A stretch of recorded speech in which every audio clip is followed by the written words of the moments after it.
of acidic strength of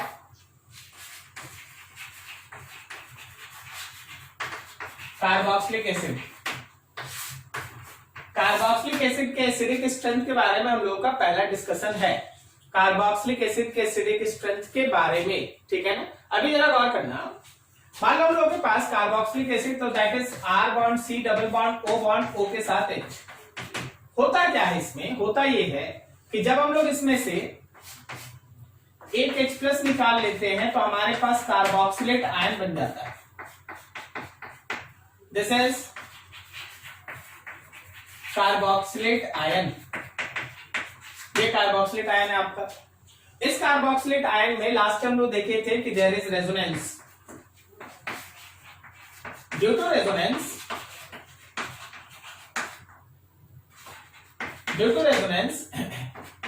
it have high stability। Resonance होने की वजह से इसका स्टेबिलिटी ज्यादा होता है, इसलिए carboxylic acid is counted as a strong acid. इसलिए कार्बोक्सिलिक एसिड को हम लोग एक स्ट्रॉन्ग एसिड की तरह काउंट करते हैं। अब जरा सोचो, अब थोड़ा काम कर चाहिए। जो आपके पास R bond C double bond O minus है, अगर इस R के साथ कोई भी एक इलेक्ट्रॉन विथड्रॉइंग ग्रुप मौजूद है और R bond C double bond O minus, इस R के साथ कोई एक इलेक्ट्रॉन डोनेटिंग ग्रुप मौजूद है। सोचो, ठीक है दोनों में रेजोनेंस है, ठीक है दोनों में रेजोनेंस है, क्लियर। लेकिन अगर दोनों में ही रेजोनेंस है तो वैसे केस में अगर कोई एक इलेक्ट्रॉन विथड्रॉइंग ग्रुप मौजूद है तो वो एनायन की स्टेबिलिटी को बढ़ाएगा या घटाएगा? वो एनायन की स्टेबिलिटी को बढ़ा देगा। कारण क्या है ना कि ये इलेक्ट्रॉन को बाहर खींचेगा। जब इलेक्ट्रॉन को बाहर खींचेगा तो इलेक्ट्रॉन का यहाँ जो डेंसिटी है वो कम होगा। रेजोनेंस इसमें भी है, रेजोनेंस इसमें भी है, तो वो चीज तो कॉमन है। अब अगर कोई इलेक्ट्रॉन खींचने वाला है तो नेगेटिव चार्ज डेंसिटी कम होगा, नेगेटिव चार्ज डेंसिटी कम होने से उसका स्टेबिलिटी बढ़ेगा। लाइन सुनिएगा ध्यान से, कोई भी अगर इलेक्ट्रॉन विथड्रॉइंग ग्रुप मौजूद है तो एनायन का स्टेबिलिटी बढ़ता है, और अगर कोई electron donating group, electron pushing group मौजूद है तो वो नेगेटिव चार्ज डेंसिटी को बढ़ाएगा, इस वजह से उसका स्टेबिलिटी कम होगा। So remember this, electron withdrawing group decreases electron density, so increases stability। Electron withdrawing group जो मौजूद है वो नेगेटिव चार्ज को अपनी तरफ खींचेगा तो इलेक्ट्रॉन का डेंसिटी कम होगा, स्टेबिलिटी बढ़ेगा। लेकिन electron donating group increases electron density, so stability decreases। चलो जी, चलो सबको एक साथ फिर से ना दिमाग दौड़ा लो, बोल लो एक बार कि presence of any electron withdrawing group, electron को विथड्रॉ करने वाला ग्रुप अगर मौजूद है तो वो स्टेबिलिटी को बढ़ाता है, एनायन की स्टेबिलिटी को बढ़ाता है। ऑब्वियसली एनायन का स्टेबिलिटी बढ़ता है तो एसिडिक नेचर भी बढ़ता है। सिमिलरली अगर कोई इलेक्ट्रॉन डोनेटिंग ग्रुप मौजूद है, कोई इलेक्ट्रॉन डोनेटिंग ग्रुप मौजूद है तो वो एनायन के स्टेबिलिटी को घटाता है, ऑब्वियसली एसिडिक नेचर डिक्रीज करता है। तो फैक्टर्स यहां ये भी है कि यहां पे आपका acidic nature increases, acidic nature बढ़ेगा। क्या हुआ? कुछ नहीं सर, ठीक। और यहां पे एसिडिक नेचर डिक्रीजेस, यहां पे एसिडिक नेचर डिक्रीजेस। तो एक एक लाइन आपको समझाया जा रहा है कि हो क्या रहा है, हो क्या रहा है, पूरा यहां ध्यान रखना। अगर हमारे पास कोई भी इलेक्ट्रॉन विथड्रॉइंग ग्रुप मौजूद है तो वो एनायन के स्टेबिलिटी को बढ़ाएगा, एसिडिक नेचर बढ़ जाएगा। और कोई भी अगर electron donating group, electron pushing group मौजूद है तो एनायन के स्टेबिलिटी को घटाएगा, एसिडिक नेचर घट जाएगा। सो अब यहां तक डिस्कस करने के बाद एक छोटे से ऑर्डर पे आओ, जरा देखना। आप है ना तीन को कंपेयर कीजिए। एक पर्टिकुलर अल्कोहल ऐसा जिसमें इस R के साथ कोई एक इलेक्ट्रॉन विड्रॉइंग ग्रुप मौजूद है, और एक कार्बोक्सिलिक एसिड बिना ग्रुप का, और एक कार्बोक्सिलिक एसिड ग्रुप ऐसा जिसमें इसके पास कोई एक इलेक्ट्रॉन डोनेटिंग या इलेक्ट्रॉन पुशिंग ग्रुप मौजूद हो, लाइक दैट। बोलो तीनों में सबसे ज्यादा एसिडिक कौन? फर्स्ट वाला एसिडिक सबसे ज्यादा, क्या समझ में आ रहा है? उससे कम कौन? सेकेंड वाला। और सबसे कम स्टेबल कौन? सबसे कम एसिडिक कौन? थर्ड वाला। तो लेफ्ट से राइट कुछ कुछ लिख रहे बताना। स्टेबिलिटी ऑफ एन आयन क्या बोलता है? इंक्रीजेस और डिक्रीजेस? डिक्रीजेस, सही ना? लेफ्ट से राइट एसिडिक नेचर बोलो क्या? डिक्रीजेस। चलो अच्छा, लेफ्ट से राइट बोलो के वैल्यू क्या? डिक्रीजेस। लेफ्ट से राइट चलो बताओ पी के वैल्यू क्या? इंक्रीजेस। क्या कोई दिक्कत समझने में यहाँ तक? हाँ चलो बढ़िया। अब देखो इस चीज का एप्लीकेशन आप कैसे करते हैं। ये तो आपके पास एक कॉन्सेप्ट रखा गया कि यूज दैट कॉन्सेप्ट। अभी देखो सबसे पहले स्टार्टिंग कुछ एग्जांपल्स है। सबसे पहला ही चीज को ध्यान रखना, मेरे पास है फॉर्मिक एसिड और मेरे पास है एसिटिक एसिड। बोलो किसके पास इलेक्ट्रॉन पुशिंग ग्रुप मौजूद है? Acidic acid. तो याद रखना electron pushing group electron donating group मौजूद है, तो इसका एसिडिक नेचर कम है, ये ज्यादा acidic. Formic acid is stronger acid, के वैल्यू, ठीक है। दूसरा देखो, सोच क्या, COOH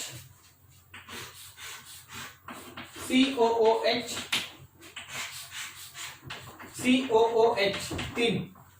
अब क्या है, इसमें मौजूद है फ्लोरीन, इसमें मौजूद है नाइट्रो ग्रुप, और इसमें मौजूद है, छोड़ दो कुछ नहीं। अब जरा बताओ 1 2 3 में एसिडिक सबसे ज्यादा कौन और क्यों?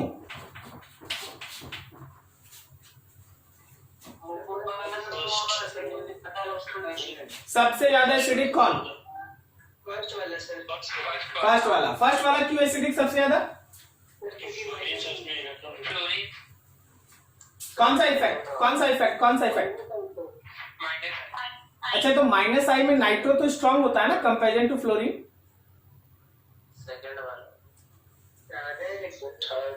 अरे ज्यादा इलेक्ट्रोनिगेटिव है, फिर भी आप देखिए आपको है ना ऑर्डर लिखाया गया माइनस आई इफेक्ट में, nitro is much stronger minus I effect showing group comparison to fluorine.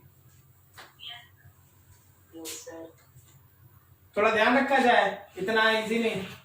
ठीक है, माइनस आई इफेक्ट है, कोई इशू नहीं, सब में माइनस आई इफेक्ट है, यहां भी माइनस आई इफेक्ट है, यहां भी माइनस आई इफेक्ट है, लेकिन ये स्ट्रॉन्ग माइनस आई इफेक्ट है।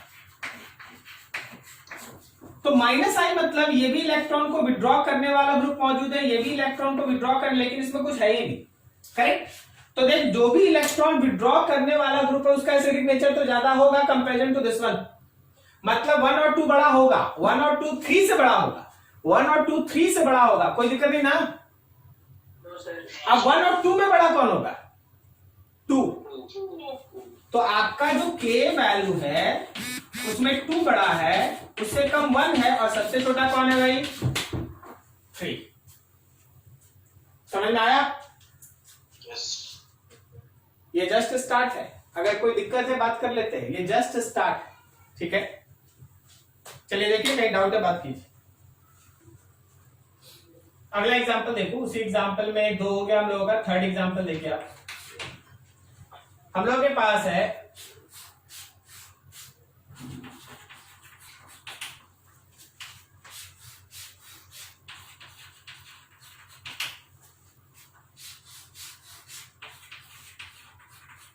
ये, ठीक, एक में मौजूद है यहाँ पे फ्लोरीन, एक में यहाँ कुछ नहीं है, और एक है यहाँ पे CH3। बोलो 1 2 3 which one is most acidic? तो k वैल्यू में 1 सबसे बड़ा, उससे कम सेकंड और सबसे कम थर्ड, सही है ना? ठीक, अगला एग्जांपल।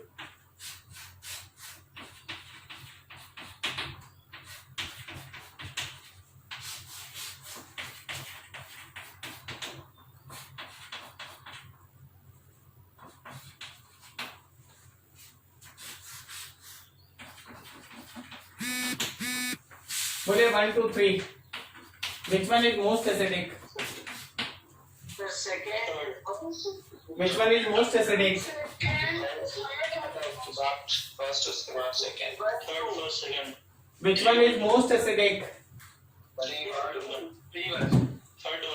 थर्ड, बिल्कुल सही, थर्ड इज मोस्ट एसिडिक, कारण उसमें कोई भी इलेक्ट्रॉन डोनेटिंग ग्रुप मौजूद नहीं है।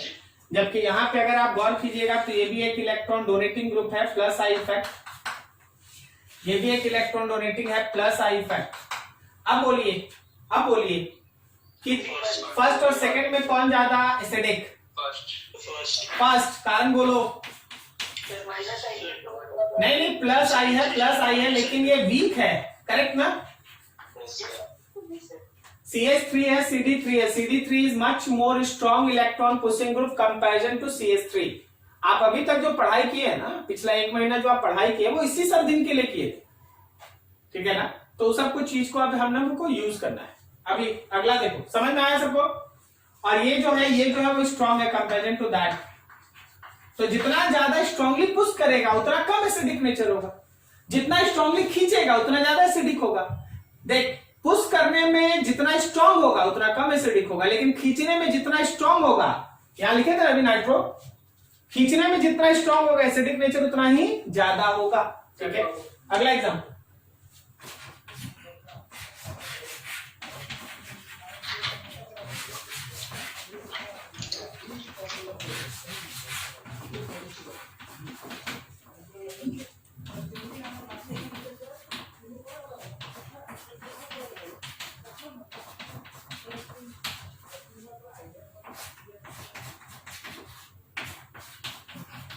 हाँ बोलो जी, 1 2 3, which one is most acidic?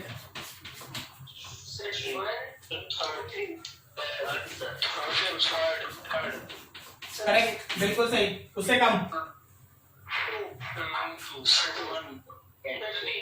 उससे कम कौन?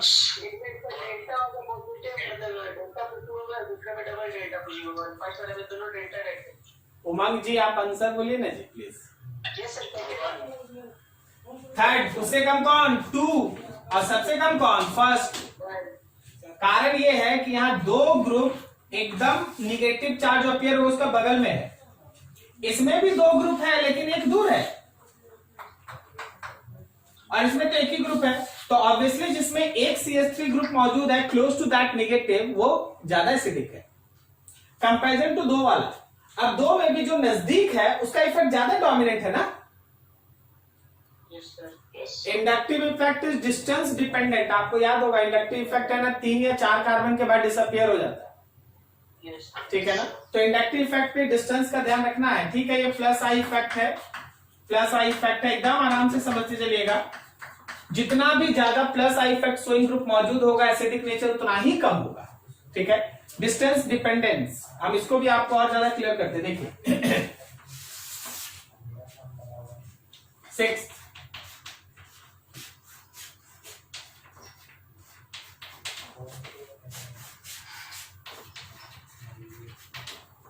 देख भाई, यहां पे है फ्लोरीन और नाइट्रो ग्रुप यहां है। बोलो कौन है strong electron withdrawing group, fluorine या नाइट्रो? अभी फिर गलती, nitro group is strong electron withdrawing group, सही है ना? बट ध्यान रख कि यहाँ पे ये जो नाइट्रो है वो अवे है, थोड़ा निगेटिव चार्ज यहाँ अपीयर होगा, उससे दूर है, ठीक है? माइनस आई इफेक्ट होगा but less due to large distance की वजह से कम होगा। यहां पे माइनस आई इफेक्ट ज्यादा है क्योंकि वो क्लोज है। अब कोई कॉपी पलट के देखेगा तो यहां वाला एग्जांपल और एक अगला एग्जांपल जो यहां दिए थे, दोनों में उसको है ना कंफ्यूजन हो सकता है। कोई ये बोल सकता है कि सर नाइट्रो को एक बार आप ज्यादा और एक बार आप कम क्यों लिख रहे हैं? भाई दोनों बार वो ज्यादा ही है, लेकिन एक बार जब फ्लोरीन और नाइट्रो सेम पोजीशन पे था, प्रीवियस एग्जांपल, तो nitro is strong electron withdrawing and fluorine is weak.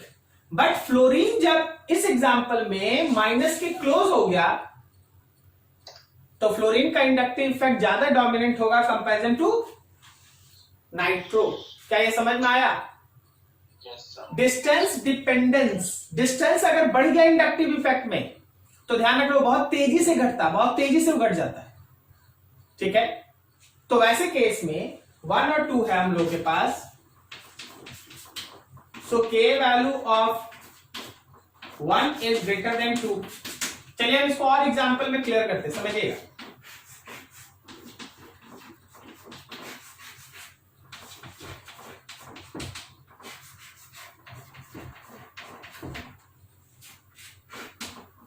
देखो समझो, मान लो इसमें यहां पे फ्लोरीन लगा है और अगले वाले में यहां फ्लोरीन लगा है, ठीक है, और अगले वाले में यहां फ्लोरीन लगा है।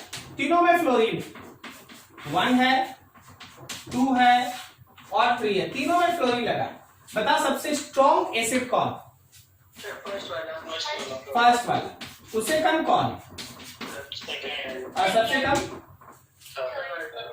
क्या आपको समझ में आ रहा है ये सब कॉन्सेप्ट? Yes, sir. ठीक है, अगला एक और एग्जांपल देखिए।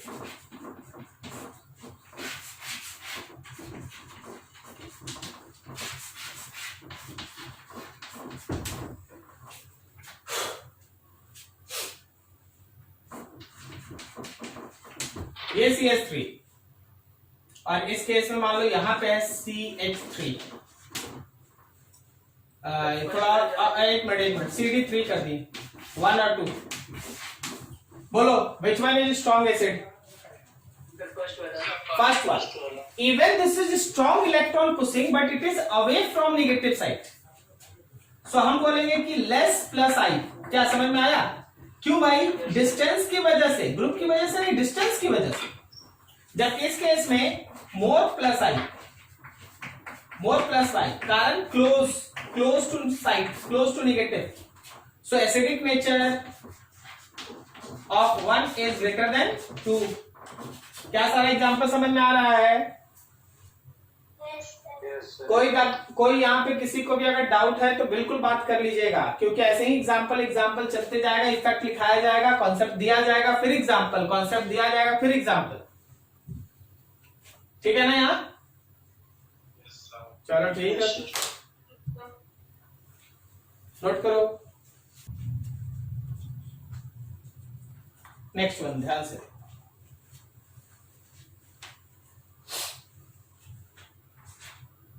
अगला इसी कॉन्सेप्ट में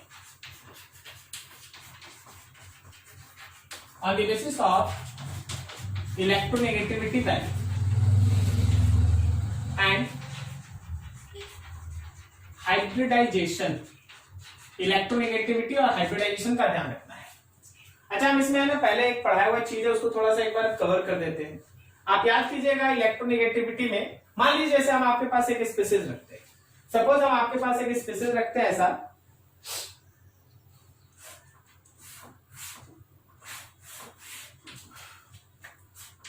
SO3H है भाई, और यहाँ CH डबल बॉन्ड CH2 है। देखो इस सब क्वेश्चन में ना हाइपोथेटिकल होता है, बस आपको कुछ समझाने के लिए हम लोग बनाते हैं। हाँ, COH मान लीजिए OH, यहां मान लो हम लोगों के पास है सपोज SH है, और हम लोगों के पास मौजूद है CH2 double bond, sorry CH2 bond CH3 है, एक सिंगल बॉन्ड है। और मान लो जैसे हम लोगों के पास मौजूद है यहाँ पे O है, यहाँ H है और H है और O पे प्लस है, और यहाँ पे मौजूद है N है, H है, H है और N पे प्लस है। कुछ और घट गया उसको भी हम मैनेज कर देते हैं। मान लीजिए जैसे यहाँ पे मौजूद है हम लोगों के पास NH डबल बॉन्ड CH, ये बॉन्ड, और एक यहां मौजूद है इसके साथ, ये मौजूद है C ट्रिपल बॉन्ड, ये तो होगा नहीं, यहां हम लोग के पास मौजूद है सपोज N के साथ, छोड़ दो N हो गया, रख लो इतना लगभग, ऐसा कुछ घटेगा तो देखो। अब अगर तुमसे ये बोला जाए कि इसमें हर ग्रुप का एक अलग अलग नाम लिखो, मान लो जैसे हम लोग इसको लिख देते हैं, A लिख दिए, ये B हो गया, ये आपका C हो गया, ये D हो गया, ये हम लोग के पास E है, ये F हाइड्रोजन है, F के बाद हम लोगों के पास G है, X है, I है, G, ऐसा सब हाइड्रोजन आपके पास मार्क है। बोला गया इन सारे के सारे हाइड्रोजन को एसिडिक नेचर के इंक्रीजिंग या डिक्रीजिंग ऑर्डर में सजाओ। अब देख इस सब क्वेश्चन है ना, ये हाइपोथेटिकल, हम फिर से बोल देते हैं हाइपोथेटिकल, ऐसा मॉलिक्यूल होगा नहीं, एग्जिस्ट नहीं करे, इतना ज्यादा फंक्शनल ग्रुप्स एक साथ मौजूद में, वो भी इतना क्लोज कभी भी पॉसिबल नहीं होता। अभी इस तरह के क्वेश्चन को जब हम लोग डिस्कस करते हैं तो हम लोग को एक चीज ध्यान रखना पड़ता है कि इसमें इलेक्ट्रोनेगेटिविटी और हाइब्रिडाइजेशन के बेसिस पे आपको एनायनिक स्टेबिलिटी डिसाइड करना है, और जब एनायन ज्यादा स्टेबल होगा ऑब्वियसली उसका एसिडिक नेचर ज्यादा होगा। ठीक है, जरा गौर करें। मान लो जैसे सपोज हम लोगों के पास कोई भी इलेक्ट्रोनेगेटिविटी का ग्रुप है, जैसे हम लोग कुछ सीरीज लेके चलते हैं, कार्बन को पहले स्टार्ट करते हैं, CH3 है, CH3 है, और फिर उसके बाद CH2 है, डबल बॉन्ड CH2 है, फिर उसके बाद CH है, ट्रिपल बॉन्ड CH है, करेक्ट। अब सोचो यहां से अगर आप एक हाइड्रोजन निकाल दें तो आपके पास बन जाएगा CH3 बॉन्ड CH2 माइनस, यहां से अगर आप एक हाइड्रोजन निकाल दें H प्लस, एक H प्लस, तो यहां बन जाएगा CH2 double bond CH plus, और अगर आप यहां पे एक हाइड्रोजन निकाल दें तो आपके पास बन जाएगा CH triple bond C minus. ठीक है, क्या आपको याद है हाइब्रिडाइजेशन? ये sp3 हाइब्रिडाइज कार्बन है, ये sp2 हाइब्रिडाइज कार्बन है, और ये sp हाइब्रिडाइज कार्बन है। आपको याद होगा इलेक्ट्रोनेगेटिविटी? ठीक है, ठीक है, ठीक है, जस्ट वेट, ये एक हम सीरीज तैयार किए। दूसरा देख, मान लो हम लिखते हैं CH3 बॉन्ड NH2, और फिर हम लिखते हैं CH2 डबल बॉन्ड NH, और फिर हम लिखते हैं CH ट्रिपल बॉन्ड N। ठीक है, यार ये दोनों रखते हैं, इसमें तो हाइड्रोजन है नहीं, इसको रहने दो, ये दोनों रखते हैं ये। हाँ, अब जरा सोच के बताओ, अब जरा यहां पे सोच के बताना कि कार्बन जैसे हम लोग यहां पे लेके चल रहे हैं, यहां से अगर आप नाइट्रोजन से एक हाइड्रोजन को निकालेंगे तो क्या ये CH3 बॉन्ड NH नाइट्रोजन पे माइनस आएगा, और फिर यहां पे एक निकालिएगा तो CH2 डबल बॉन्ड नाइट्रोजन पे माइनस आएगा। समझ रहा है?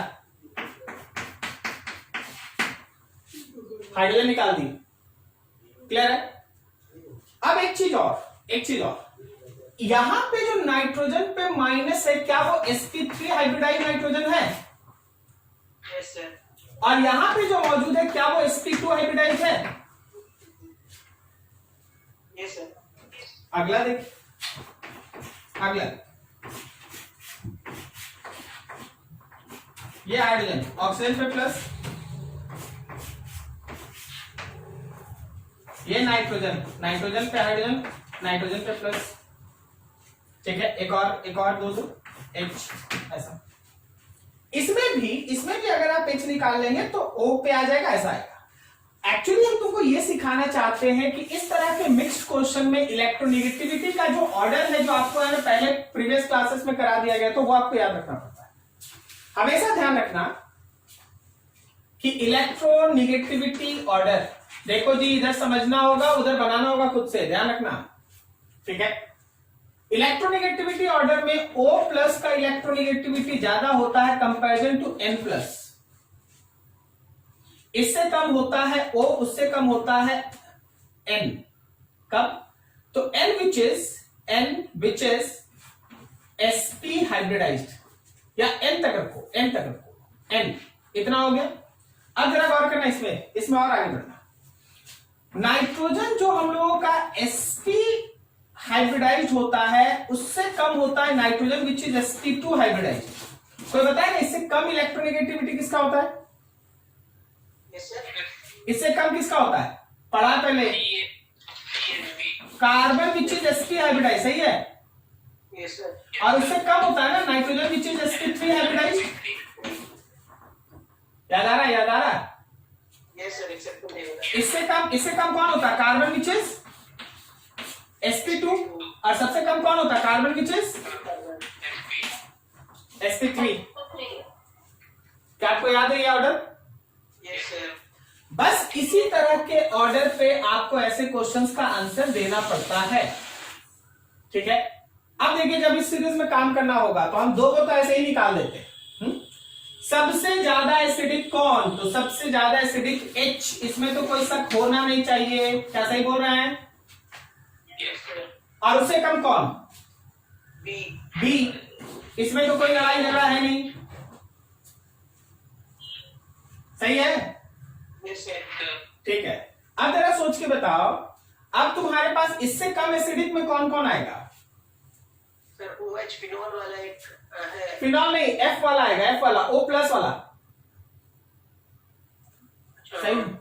O प्लस है और एक में O है केवल। कौन ज्यादा electronegative? O plus. O plus, तो F वाला आएगा। उससे कम कौन होगा? N प्लस वाला, G आएगा। क्या समझा? Yes sir. अब उसके बाद आओ, देख जो जो होते जा रहा है उसको सर्कल कर दे ताकि आपको पता चले। देख ये खत्म हो चुका है, यहां खत्म हो चुका है, ये हो गया है हम लोगों का, ये डिस्कशन हो चुका है। अब देखो यहां नाइट्रोजन, देखो ये कौन सा हाइब्रिडाइज्ड, सॉरी ऑक्सीजन पे ध्यान दो। ऑक्सीजन यहां है, ए, क्या बोलता, सही है? Yes sir. अच्छा, तो इसको कैसे भूल गया? आपको याद है एक पर्टिकुलर ग्रुप में नीचे वाला ज्यादा स्टेबल होता है। अरे भाई, एक ग्रुप में जब हम लोग ऊपर से नीचे जाएंगे तो ये ज्यादा स्टेबल है ना? याद आ रहा है सबको? नहीं, आधा कोई तो गायब हो गया लग रहा है, भाग गया क्या?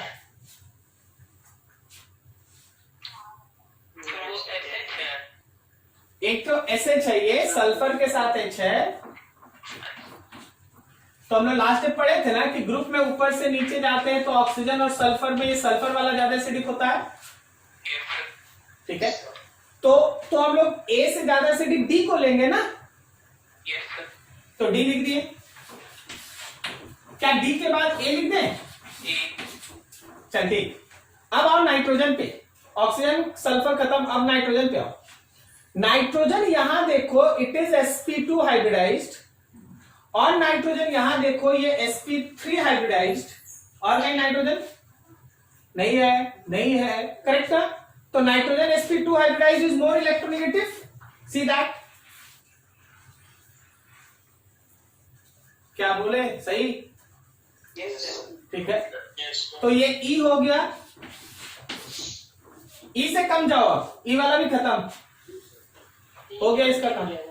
अब बताओ, ये वाला भी हो चुका है।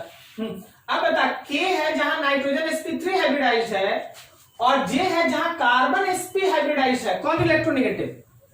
कार्बन, J वाला। तो J जाएंगे, J के बाद J हो गया, J के बाद नाइट्रोजन जाएंगे K, क्या समझा? ये OH भी हो ही चुका है, ये SH भी हो चुका हम लोगों का। अब बच गया ये, यही ना, ये और ये क्या बोलता है? sp3 हाइब्रिडाइज्ड कार्बन और sp2 hybridised carbon, which is more electronegative? तो I होगा, और सबसे कम कौन होगा? C होगा। देखिए, इसको इतना जल्दी यानी स्क्रीनशॉट मार के खत्म मत कीजिएगा, ठीक है। अच्छे से देखो, 1 मिनट समय दो, 2 मिनट तो इस पे दो, ठीक है। कौन ग्रुप कहां कैसे लिखे हैं उसको, ऑर्डर को अच्छे से समझो। कहीं डाउट है, बात करो।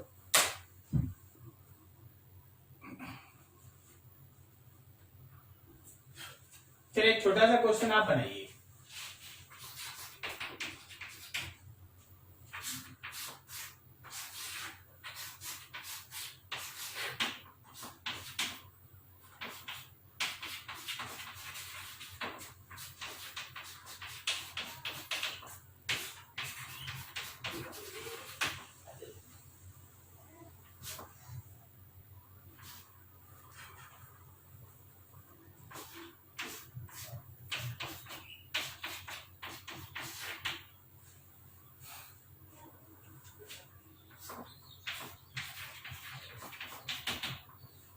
ठीक है, एकदम आसान सा।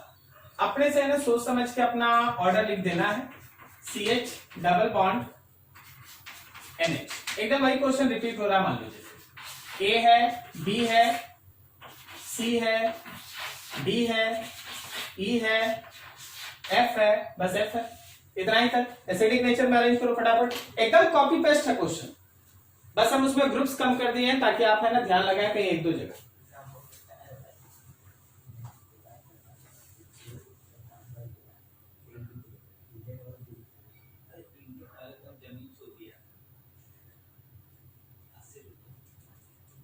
EF, Yes, sir. EFCABD. EFCABD. EFCABD यही बोल रहा ना? Yes, sir. क्या क्या सबको का आंसर सेम है? yes, sir. EFCABD बिल्कुल सही, बिल्कुल सही, सेम है, एकदम सही।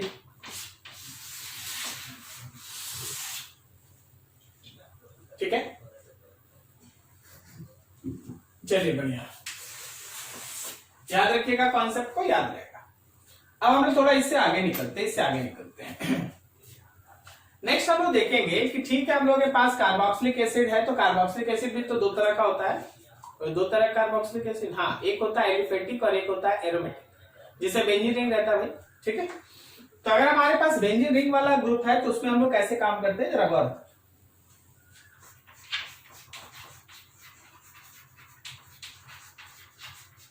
Acidic nature of aromatic acid, mainly benzoic acid. हमेशा ध्यान रखना कि जो भी हम लोगों का बेंजोइक एसिड होता है ये हमेशा ज्यादा एसिडिक होता है कंपैरिजन टू एलिफेटिक एसिड। लेकिन कहानी में एक ट्विस्ट है, except formic acid. Formic acid is stronger acid than benzoic acid. Formic acid is stronger than benzoic acid. Formic acid is stronger than benzoic acid. Otherwise formic acid को छोड़ दो, otherwise formic acid को तुम छोड़ दो तो कोई भी दूसरा एलिफेटिक एसिड उठा लो, मान लो हम लोग एसिटिक एसिड ही ले लेते, तो acidic acid is weaker then benzoic acid. हम लोग है ना कोई और एसिड ले लेते हैं, is weaker then benzoic acid. केवल कौन है जो बेंजोइक एसिड से स्ट्रांग है, फॉर्मिक एसिड। तो ये एक्सेप्शन होगा, एक्सेप्शन जहां आएगा उसको याद रखिएगा, ठीक है ना, एक्सेप्शन से क्वेश्चन रहता ही है तो उसको ध्यान रखना है। अब थोड़ा सा इसका दूसरा बात करते हैं, ये सोचना, थोड़ा सोचना अच्छे से कि मान लीजिए जैसे हम लोगों के पास ये कार्बोक्सिलिक एसिड इस पर्टिकुलर बेंजोइक मतलब बेंजीन ग्रुप के साथ अटैच्ड है। अब अगर इस पर्टिकुलर बेंजीन रिंग के अंदर हम लोग कोई एक इलेक्ट्रॉन विथड्रॉइंग ग्रुप जोड़ दें तो एक जनरल चीज बता, जनरल चीज, कॉन्सेप्ट हम बाद में लिखेंगे, एक जनरलाइज फॉर्मेट जाते हैं। जनरल थ्योरी के हिसाब से एसिडिक नेचर बढ़ जाना चाहिए या घटना चाहिए? बढ़ जाना चाहिए, ठीक है ना। मान लेना इंक्रीजेस, कोई भी इलेक्ट्रॉन विथड्रॉइंग ग्रुप अगर मौजूद है तो कार्बोक्सिलिक एसिड का जो ग्रुप बेंजोइक मतलब बेंजीन रिंग के ऊपर मौजूद है, जो बेंजोइक एसिड है, उसका एसिडिक नेचर बढ़ जाता है, कोई दिक्कत नहीं ना। Acidic nature increases, acidic nature increases, बिल्कुल बढ़िया। तो इसका दूसरा भाग भी थोड़ा ध्यान रखा जाए, अगर कहीं ये हो कि हम लोगों के पास कार्बोक्सिलिक एसिड है और कोई एक इलेक्ट्रॉन डोनेटिंग ग्रुप मौजूद, ठीक है, इलेक्ट्रॉन डोनेटिंग ग्रुप मौजूद है, इलेक्ट्रॉन पुशिंग ग्रुप मौजूद, क्या बोलता है एसिडिक नेचर पे क्या इफेक्ट पड़ना चाहिए, बढ़ना चाहिए या घट जाना चाहिए? घट जाना चाहिए, obviously acidic nature decreases, acidic nature decreases. क्या कोई दिक्कत यहां तक किसी को? बस एक्सेप्ट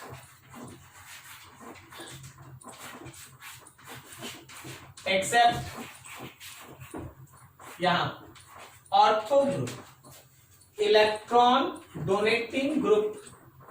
अगर कोई electron donating group ortho position पे है, अगर कोई electron donating group ortho position पे, ortho position, acidic nature increases. This is interesting, explain करेंगे। देख, इलेक्ट्रॉन विड्रॉइंग ग्रुप ऑर्थो पे है, मेटा पे है, पारा पे, फर्क नहीं पड़ता। इलेक्ट्रॉन विड्रॉइंग ग्रुप ऑर्थो पे है, मेटा पे है या पारा पे है, फर्क नहीं पड़ता, हमेशा एसिडिक नेचर बढ़ेगा, ठीक है। लेकिन electron pushing group, electron donating group अगर मेटा या पारा पे है तो एसिडिक नेचर घटेगा। लेकिन अगर वो ऑर्थो पे है तो याद रखना एसिडिक नेचर बढ़ेगा। याद नहीं रखना, अभी एक्सप्लेन कर दे रहे हैं, लेकिन दिस इज द फॉर्मेट जो हम लोग आगे पढ़ने जा रहे हैं, उसका फंडामेंटल कॉन्सेप्ट ये है। This is called ortho effect, इसको हम लोग कहते हैं ortho effect. This is called ortho effect, इसको हम लोग ऑर्थो इफेक्ट कहते हैं, ठीक है। चलो जी, यहां से थोड़ा नोट करो, अब आगे हम लोग उसको थोड़ा एनालाइज करते हैं।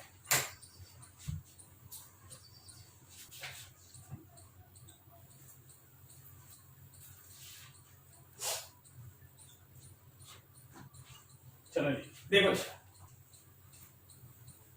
मतलब ये कुछ अब यहां पे कंफ्यूजन ड्रॉ है, एकदम ध्यान से देखना। ये COH है भाई, और यहां मौजूद है कोई एक इलेक्ट्रॉन विड्रॉइंग ग्रुप, ठीक है। उसके बाद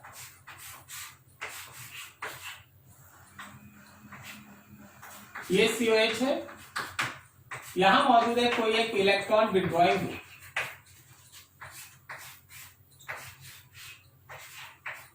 फिर ये COH है और यहां मौजूद है एक इलेक्ट्रॉन विड्रॉइंग ग्रुप, करेक्ट। तीनों जरा गौर करना, इस केस में भी एसिडिक नेचर इंक्रीजेस, यहां भी इंक्रीज करेगा और यहां भी इंक्रीज करेगा, ठीक है। लेकिन यहां हम लोग का COH, यहां है कोई एक इलेक्ट्रॉन डोनेटिंग ग्रुप, तो याद रखना कि acidic nature decreases, acidic nature घटेगा, गलत लिख दी, इंक्रीजेस। लेकिन वही अगर इलेक्ट्रॉन डोनेटिंग ग्रुप मेटा पे है तो एसिडिक नेचर घटेगा, और अगर वो इलेक्ट्रॉन डोनेटिंग ग्रुप पारा पे है तो भी एसिडिक नेचर घटेगा। अब बात आता है इसके एक्सप्लेनेशन का, इसका एक्सप्लेनेशन कि आखिर ऑर्थो पे क्या। देख, इसमें तो हमको कोई एक्सप्लेन करना नहीं, इसमें हमको कुछ एक्सप्लेन नहीं करना है, कि ऑब्वियसली आप यहां से ऐसे समझ सकते हैं कि हाँ ये इलेक्ट्रॉन पुश किया, नेगेटिव चार्ज डेंसिटी बढ़ गया तो एसिडिक नेचर घटा। इधर कोई एक्सप्लेनेशन का जरूरत नहीं है, यहाँ no explanation is required, nothing, but this will be explain, ये एक्सप्लेन होना चाहिए, इसका एक्सप्लेनेशन आना चाहिए कि ऐसा इसमें क्या होता है जिस वजह से ये एक अलग आंसर दे रहा है, ठीक है। अब चलो इस पे हम लोग काम करते हैं। मान लीजिए जैसे आपको ये कार्बोक्सिलिक एसिड ले, this is called ortho effect. आप ये भी मत सोचना कि ऑर्थो इफेक्ट केवल इस केस में, ये भी ऑर्थो इफेक्ट में ही काउंट होगा, क्योंकि दोनों में ऑर्थो का ही पोजीशन का बात है। देखो जरा ध्यान से, सपोज जैसे तुम्हारे पास एक कार्बोक्सिलिक एसिड का ये ग्रुप है, बाकी ये सब ऐसे रहता है। होता क्या है कि ऑक्सीजन अपना, ठीक है, ऑक्सीजन अपना पेयर ऑफ इलेक्ट्रॉन कुछ इस तरह से नीचे भेजता है, ऑक्सीजन अपना पेयर ऑफ इलेक्ट्रॉन ऊपर लेता है। मतलब आपके पास ये बन के ऐसे तैयार होता है, देखिएगा ध्यान से। हाँ, O minus, double bond O, O पे plus and double bond double bond double. अब सोचना, अभी होता क्या है ना कि O का प्लस हटाने के लिए, O का प्लस हटाने के लिए दो तरीका है। एक कि हाइड्रोजन से ये ऑक्सीजन अपना पेयर ऑफ इलेक्ट्रॉन ले ले और हाइड्रोजन निकल जाए, रिलीज एज H प्लस। और दूसरा पॉसिबिलिटी क्या है, दूसरा पॉसिबिलिटी क्या है कि यहां का ये जो पर्टिकुलर पेयर ऑफ इलेक्ट्रॉन है वो रिंग से बाहर आए और फिर ये इलेक्ट्रॉन इधर चला आए। क्या समझ में आया? There is two path, there is two path. एक में A मान लो इसको और इसको मान लो B, ठीक है। अगर अगर अगर B वाला ज्यादा होगा तो H प्लस का रिलीज इजी होगा, एसिडिक नेचर ज्यादा होगा। क्या समझे आप? Yes, sir. अगर A वाला ज्यादा होगा, अगर A वाला ज्यादा होगा तो H प्लस का रिलीज थोड़ा डिफिकल्ट होगा, क्योंकि ऑक्सीजन को बस स्टेबल होना, उसको स्टेबल होने से मतलब है, ठीक है। H प्लस का रिलीज डिफिकल्ट होगा, एसिडिक नेचर कम होगा। कब? जब रिंग से आप पेयर ऑफ इलेक्ट्रॉन निकालिएगा तो H प्लस का रिलीज कम होगा, और अगर हाइड्रोजन से पेयर ऑफ इलेक्ट्रॉन ले लीजिएगा तो H प्लस का रिलीज ज्यादा होगा, ठीक है ना। तो हम लोग आपके सामने दो चीज रखते हैं, ध्यान से देखिए। For A path, electron withdraw from ring, electron withdraw from ring, so release of H plus is difficult. So release of H plus is difficult, acidic nature decreases. Acidic nature decreases. ठीक है। A path से अगर electron withdraw कर लिया जाता है तो ऐसा होता है। But if electron withdraw is from B path, if electron withdraw is from B path, then H plus release becomes easier, वो आसान होगा, and acidic nature increases, acidic nature increase कर जाता है, ठीक है। एसिडिक नेचर इंक्रीजेस, क्लियर है? Yes. किसी भी कारण से अगर A वाला फेनोमेनन कम हो गया तो B वाला बढ़ जाएगा और H प्लस का रिलीज ज्यादा होगा, ठीक है। अब देखिए, आप है ना एक फेनोमेनन पढ़े थे 2-3 क्लास पहले, नाम था SIR, याद है आपको?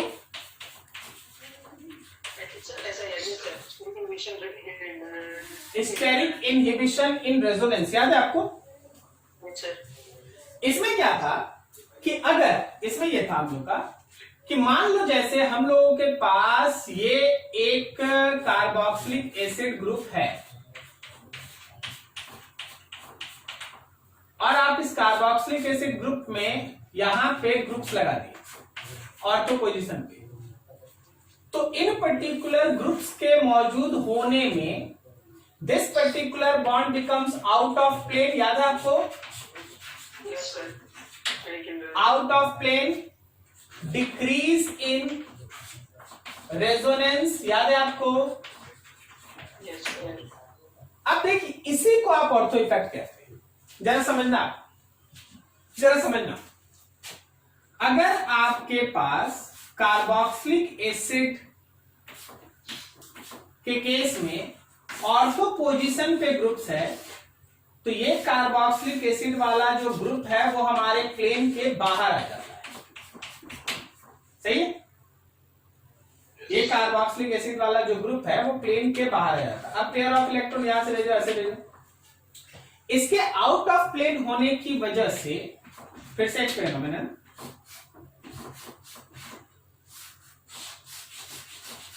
इसके प्लेन से बाहर आ जाने की वजह से रिंग से जो इलेक्ट्रॉन लेके वो रेजोनेंस शो कर रहा था वो घट जाता है। अच्छा सर, यहां ग्रुप लगाना भूल गए, यहां जी लिख देते हैं। रिंग से जो वो इलेक्ट्रॉन निकाल के ए पाथ से अपने आप को स्टेबल कर रहा था वो घट जाता है।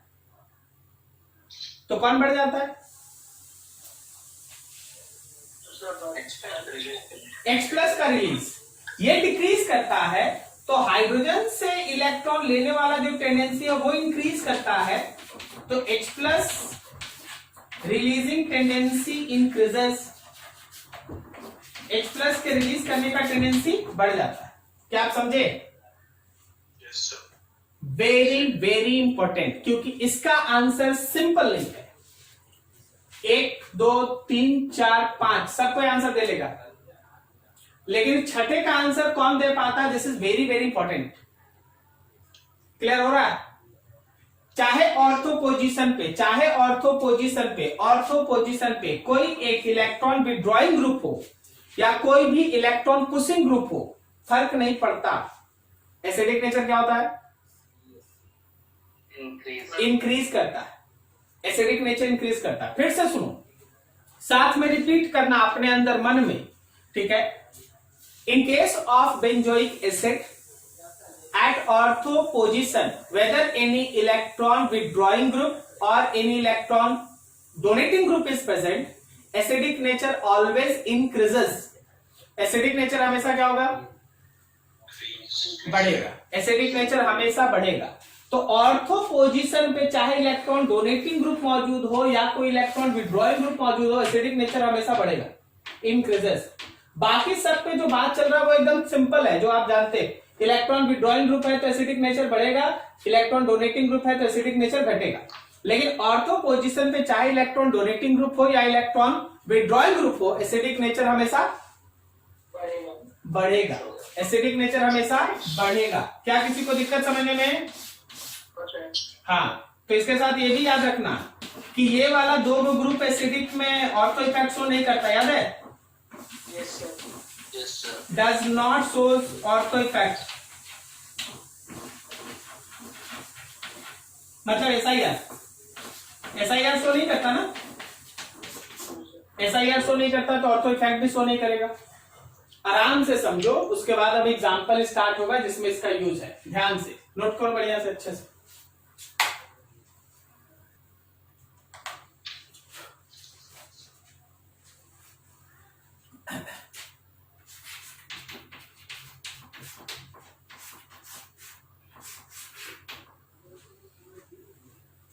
अच्छा, एक चीज और भी इसमें हमको बताना था, मेटा और पारा पे क्या होगा?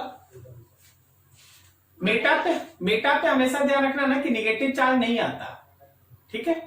Positive charge. हाँ, जो भी होता है तो मतलब उसमें चार्ज अपीयर नहीं होता, तो वैसे केस में हम लोग का मेटा इफेक्ट हमेशा ना ऑर्थो और पारा से कम ही होगा, ठीक है? जो भी रहे। अब जरा गौर करो, मान ली यहां पे है कार्बोक्सिलिक एसिड और यहां मौजूद है NO2, फिर ये रहा कार्बोक्सिलिक एसिड, यहां मौजूद है CH3, फिर ये रहा कार्बोक्सिलिक एसिड, यहां मौजूद है NO2, फिर ये रहा कार्बोक्सिलिक एसिड, यहां मौजूद है CH3, this is carboxylic acid, यहां मौजूद है NO2 और ऐसे ही यही बना देते हैं, दिस इज कार्बोक्सिलिक एसिड और यहां मौजूद है CH3। तुमको क्या करना है ना, सबका इफेक्ट उसके बगल में लिखना है। एक एक चीज एकदम आराम से चलते हैं, एक एग्जांपल देंगे फिर अगले दिन आप पढ़ेंगे। ये क्या है भाई? तो ये एक -M -I इफेक्ट शो करने वाला है, साथ में इसमें ऑर्थो इफेक्ट भी है। क्या? Yes, sir. Yes, sir. हाँ, ये क्या है? तो ये प्लस हाइपर कंजुगेशन शो करेगा, प्लस आई इफेक्ट शो करेगा, और साथ में इसमें ऑर्थो इफेक्ट भी है। सही जा रहे हैं? Yes, sir. NO2 क्लियर है? NO2 ये क्या है? तो अभी हम लोगों का माइनस आई होगा, सही ना? Yes, sir. क्या हम इसमें माइनस एम लिख सकते हैं? नहीं लिख सकते, क्योंकि ये मेटा पोजीशन पे यहां चार्ज अपीयर नहीं होता। नहीं समझा? हाँ, हम बोल रहे हैं कि तुम्हें जरा, चलो एक सिंपल सा हम लोग है ना कार्बोक्सिलेट आयन देख लेते हैं।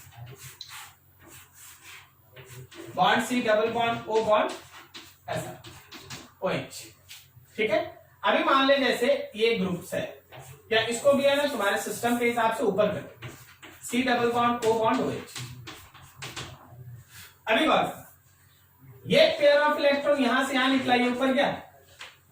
Yes, sir. तो हम लोगों के पास जो चार्ज अपीयर हो रहा है उसको गौर करो, तो वो ऑर्थो पोजीशन पे प्लस आया।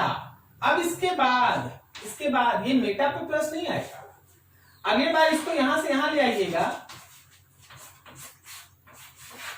तो यहां डबल बॉन्ड हो जाएगा, ये डबल बॉन्ड, ये O पे माइनस, यहां OH। उसके बाद ये ऑर्थो था ना, अब उसके बाद सीधा वो प्लस पारा पे आएगा। नहीं समझा? Yes. तो जब वहां पे चार्ज ही नहीं आया, तो वहां अगर आप NO2 लगा दीजिएगा तो चार्ज है नहीं, तो वो थोड़ी ना आया इलेक्ट्रॉन को डोनेट या विड्रॉ। देख, ट्रांसफर ऑफ इलेक्ट्रॉन नहीं हो पाएगा, इलेक्ट्रॉन केवल पुश होगा और खींचा जाएगा। मतलब इंडक्टिव इफेक्ट हो सकता है, कंप्लीट ट्रांसफर नहीं हो सकता। Yes, sir. क्या आप सबको समझ में आ रहा है? मेटा पे हमेशा ध्यान रखिएगा, इंडक्टिव इफेक्ट हो सकता है, मेसोमेरिक नहीं हो सकता। Yes, sir. क्या आप समझ पा रहे हैं? क्यों? क्योंकि देख, ऑर्थो पे प्लस आया, उसके बाद सीधा पारा पे आ गया, मेटा पे आया ही नहीं। Yes, sir. Yes, sir. फिर उसके बाद इसको यहां से यहां कर देंगे, तो फिर एक बार आ जाएगा। ये बात क्लियर हो गया ना? Yes, sir.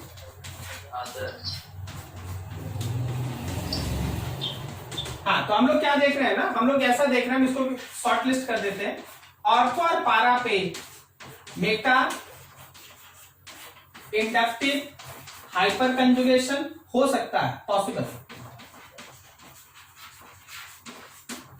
ठीक है। बट मेटा पे, सॉरी मेसोमेरिक लिखना था, मेटा पे क्या हो सकता है? मेटा पे इंडक्टिव इफेक्ट हो सकता है, बस यही हो सकता है, पॉसिबल। चलो ऊपर चलते। अब यहां देख, यहां पे ये क्या करेगा? वो हाइपर कंजुगेशन शो करेगा या फिर प्लस आई शो करेगा? प्लस आई शो करेगा। यहां पे बताओ ये क्या करेगा? ये माइनस एम करेगा, ये माइनस आई करेगा, करेक्ट है। यहां पे ये क्या करेगा? यहां पे ये प्लस हाइपर कंजुगेशन शो करेगा।